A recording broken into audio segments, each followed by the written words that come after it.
I sure wish we could find some more men like Gordon Humphrey. Or at least convince him to run for something. I'm trying, believe me.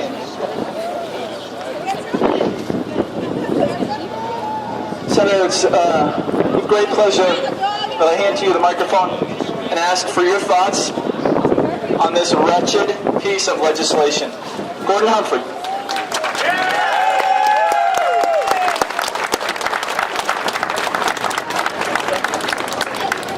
Thank you everyone. Thank you for coming out at very short notice. This all was put together in the space of about a little over 24 hours.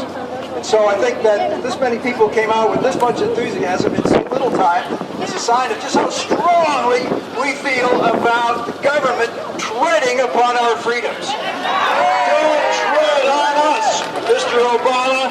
Don't tread on us, Senator Reid. Don't tread on us, because we're coming after you in November. I want to ask two things.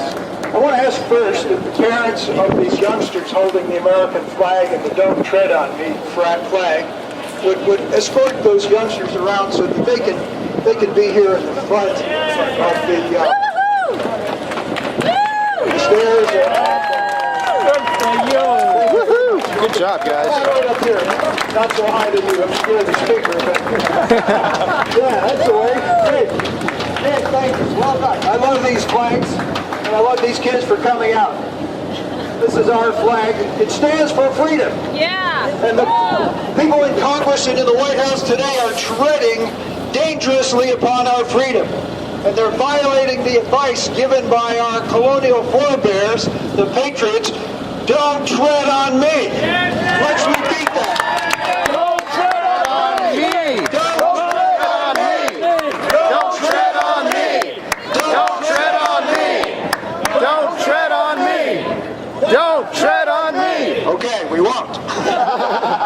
But they are, and we're going to stop them in their tracks. Either in this week or in November, we're going to stop them. We're going to put them on trial for tyranny, because that's exactly what this is. Ladies and gentlemen, as you know, our Declaration of Independence expresses the sentiment that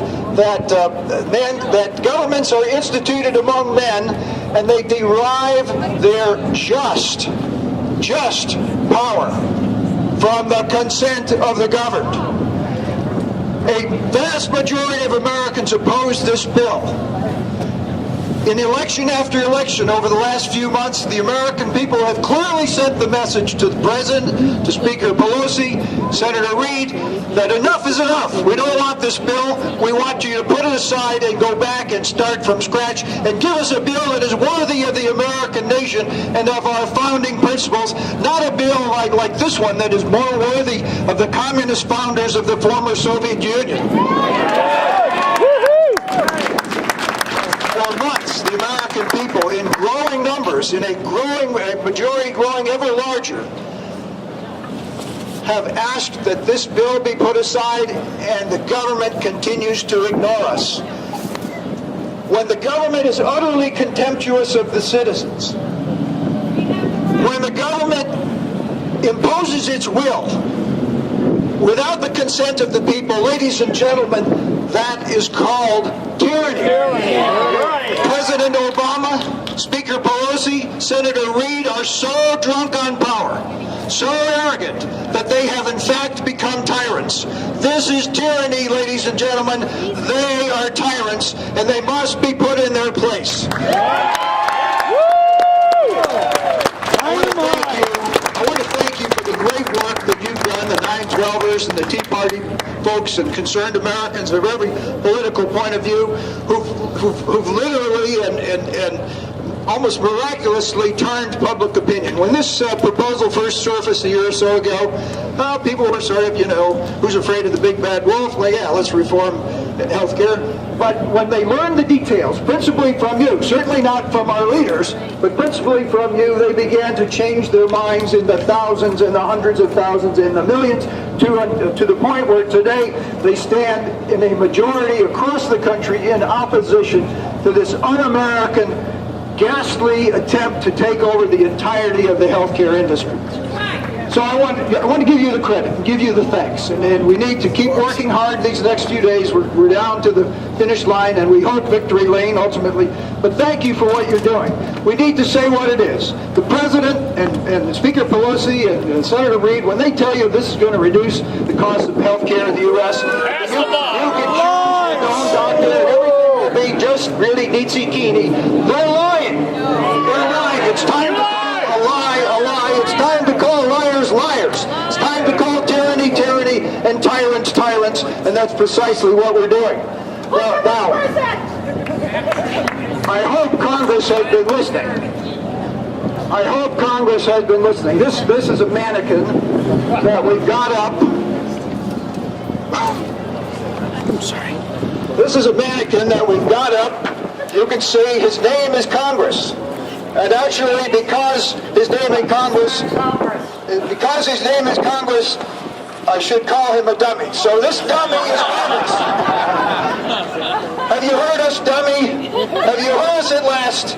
Well, I don't think you have. So we're going to teach you a lesson of the kind our colonial forebears taught the agents, the despised agents of King George, not so very far away from where we're standing. the tar and feathers! No, we're not going to tar him and feather him because that's a waste of resources and we're green, right? We're not going to carry this son of a gun, this imposter, dummy, this tyrant. We're going to carry him out of, in just a moment, we're going to run him out of town on a rail. We're going to tell Congress just exactly, we're going to show Congress just exactly what we think of their tyranny, their misgovernance, their lack of principle, and their shamelessness, their utter shamelessness by riding this guy out of town on a rail. And I invite you all to join with us in this patriotic process as we make our way down to the office of a local member of Congress who is not there. Unqualified back. We're hopeful that she and others will get the message. Thank you all for coming out.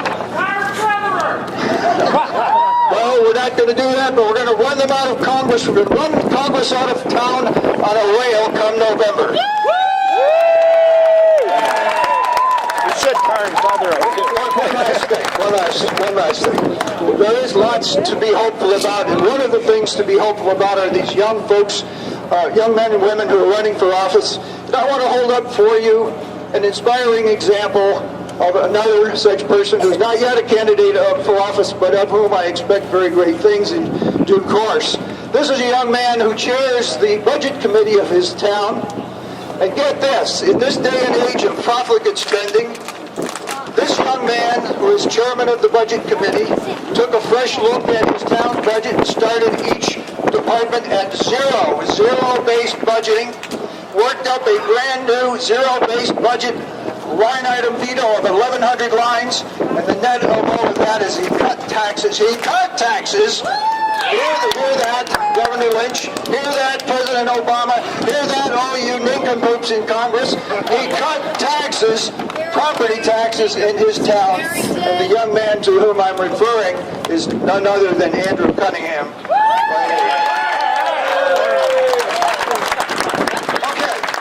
Deliver the message, and it's going to go far beyond Manchester because WMUR is here, and we thank some others, and we're adding our voices to those others all across the country today, and with God's help, we shall prevail.